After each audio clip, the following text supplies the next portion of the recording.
10 मार्च कवी मंगेश पाडगावकर यांचा जन्मदिवस। नमस्कार, मी समृद्धी आणि तुम्ही पाहत आहात कलाकार दिनविशेष।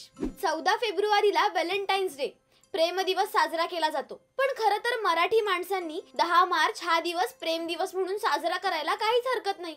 अहो, याचं कारण म्हणजे हा दिनविशेष।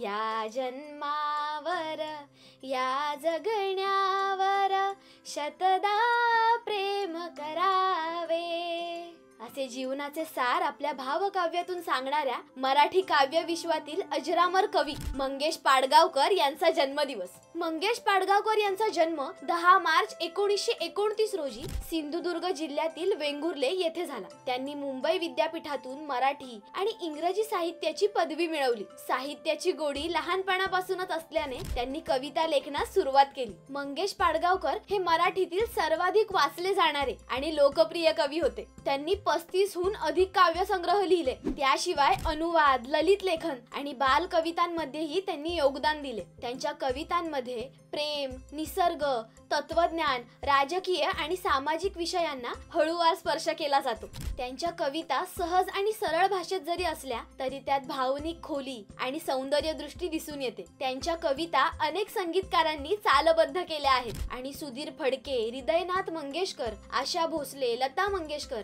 आणि इतर अनेक गायकांनी स्वरबद्ध केल्या आहेत।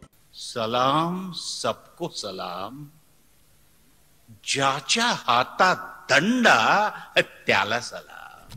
सलाम या कविता संग्रहासाठी त्यांना 1980 साली साहित्य अकादमी पुरस्कार, 2008 साली महाराष्ट्र भूषण पुरस्कार, 2013 साली महाराष्ट्र साहित्य परिषदेचा पुरस्कार आणि भारत सरकारतर्फे पद्मभूषण पुरस्कार देऊन गौरविण्यात आले। पाडगावकरांच्या कवितांमध्ये प्रेम हा एक महत्त्वाचा विषय आहे। त्यांनी प्रेमातील कोमल भावनांना शब्दबद्ध करताना साधी आणि गेय भाषा वापरली आहे। उदाहरणार्थ, प्रेम म्हणजे प्रेम म्हणजे प्रेम असतं, तुमचं आणि आमचं अगदी सेम असतं।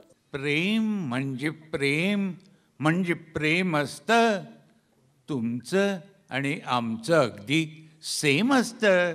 पाडगावकरांच्या निसर्ग कवितेत निसर्गातील सौंदर्य, शांतता आणि गूढतेचं दर्शन घडतं। असा बेभान हा वारा, कुठेही नाव मी नेऊ, त्याचबरोबर या जन्मावर या जगण्यावर शतदा प्रेम करावे, यासारख्या काही कवितांमध्ये जीवनविषयक तत्वज्ञान आणि मनोभाव यांचा सुंदर मिलाफ आहे। लहान मुलांसाठीही त्यांनी अनेक गोड कविता लिहिल्या, ज्या आजही शाळांमध्ये म्हटल्या जातात, ज्या आपण ऐकल्या की आपण बालपणात रमून जातो। त्यापैकी एक कविता म्हणजे चिवताई चिवताई दार उघड। दार उघड, दार उघड चिवताई, चिवताई चिवताई दार उघड।